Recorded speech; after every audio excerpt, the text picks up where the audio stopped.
अस्सलाम वालेकुम। हम पे इनाम है रब्ब रहमान का, हम पे इनाम है रब्ब रहमान का, सर पे है ताजिए हिफ्ज़ कुरान का, हम पे इनाम है रब्ब रहमान का, हमको किस्मत पे अपनी बहुत नाज है, आज हासिल हुआ जो ये एहसास है, जो किताबे खुदा सबसे मुमताज है, वजह तस्कीन दिल जिसकी आवाज़ है, तोहफ़ा हमको मिला, तोहफ़ा हमको मिला उसके फैज़ान का। इनको रिदाए फजीलत फैलाएंगे। बड़ी खुशनसीबी और बड़ी सआदत मंदी की बात है। मैं दरख्वास्त करूंगा उन तमाम तालिबात से जिन्होंने अपना नाज़रे कुरान करीम मुकम्मल किया है वो बराए मेहरबानी आगे आ जाएं। लाइन लगा ले, इधर से आए उधर को निकल जाएं, इधर से आए और इधर को निकल जाएं, चप्पल उतार करके आए।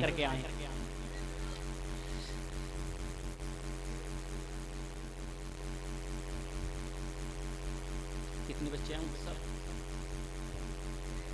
माशाल्लाह 6 बच्चियां हैं जिन्होंने नाज़रे कुरान करीम मुकम्मल किया है।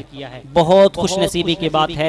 और अल्हम्दुलिल्लाह सुम्मा अल्हम्दुलिल्लाह तकरीबन 9 हाफिज हैं जिन्होंने कुरान करीम मुकम्मल किया है।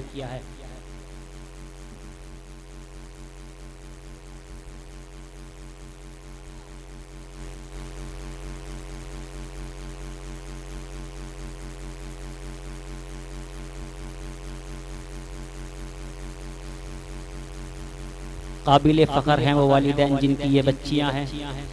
काबिल फ़ख्र हैं सरज़मीन धोड़ली पर बसने वाले तमाम अफराद जिन्होंने अपने ताउन से इन तमाम बच्चियों को पढ़ाया है। बड़ी सआदत मंदी और खुशनसीबी की बात है कि आपका ये मदरसा, आपका ये इदारा आपको इतने सारे हाफिज और इतनी सारी बच्चियाँ दे रहा है। बहुत खुशनसीबी की बात है। बिस्मिल्लाहि नहमदुहु व नस्तईनुहु व नस्तगफिरुहु व नु'मिनु बिही व नतवक्कलु अलैहि व नऊज़ु बिल्लाहि मिन शुरूरि अनफुसिना व मिन सय्यिआति अअमालिना मन यहदिहिल्लाहु फला मुज़िल्ल लहु व मन युज़लिल्हु फला हादिय लहु